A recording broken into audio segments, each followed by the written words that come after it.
مساء الورد عليكم. اول حاجه عايز اقول الكلمتين دول مش موجهه للحكومات او الانظمه او الجيوش، انا بكلم الشعب بس، كل الشعوب العربيه اللي زيهم ولاد عمنا في بعض، ماليش دعوه باي انظمه ولا حكومات ولا اي حاجه. تمام؟ نتكلم بقى عن الموضوع اللي شاغل الناس كلها دلوقتي. هما فعلا هياخدوا سينا وهيدوها للفلسطينيين؟ يعني فلسطين هيخشوا ارضنا؟ قبل ما اتكلم في النقطه دي عايز اتكلم في نقطه صغيره. اينشتاين قال من زمان تعريف الغباء هو تكرار عمل نفس الشيء ولكن توقع نتائج مختلفة. تمام؟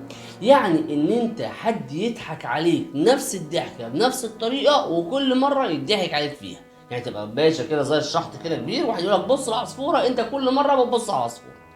تمام؟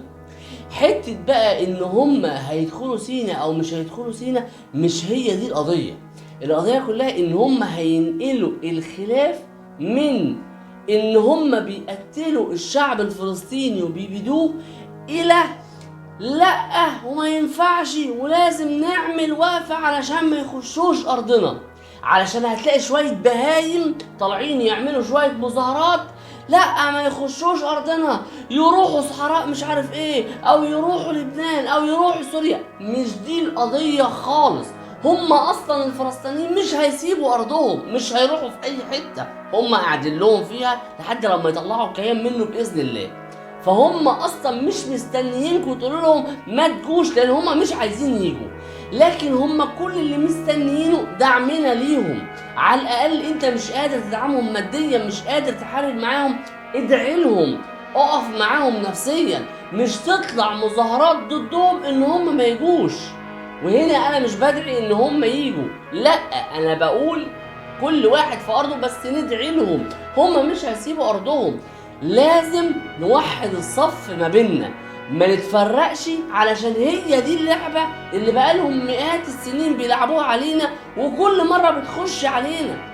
فرق تسد. لما ما قدروش على صلاح الدين الايوبي وحط عليهم في معركة حطين ورجعوا ديلهم بين رجليهم زي الكلاب علشان يخشوا، فرقونا، دخلوا على مصر لوحدها، على الشام لوحدها، على لوحدها، قدروا ان هم يفرقونا. بعد اتفاقية سايكس بيكو ان هم عملوا حدود ما بيننا، ده كان لمصلحتهم، الجوازات والحدود، وعشان ما ينفعش مواطن ليبي يخش في مصر، ما ينفعش مواطن اثيوبي يخش في العراق، ما ينفعش خش بباسبور واحد اوروبي هتلف اوروبا كلها. اشمعنى؟ ولا هي الحدود دي علينا وعليهم؟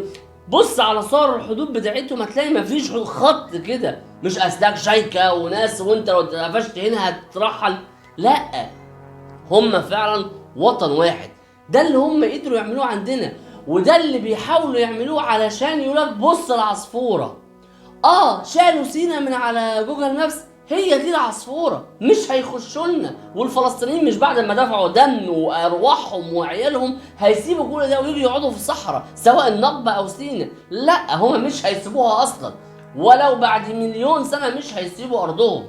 لكن لازم تكون انت داعم ليهم. لو انت مش داعم للقضيه حرفيا ادعي لهم يا جدع، كن مع لا تكن على، بس هي دي كل اللقطه كلها. خلينا ايد واحدة، صف واحد في قبلة واحدة. ونرجع لحكمة قديمة اتقالت زمان: أكلت يوم أكل الثور الأول. يا رب ما نبقاش احنا نسيبهم ياكلوا الثور الأول.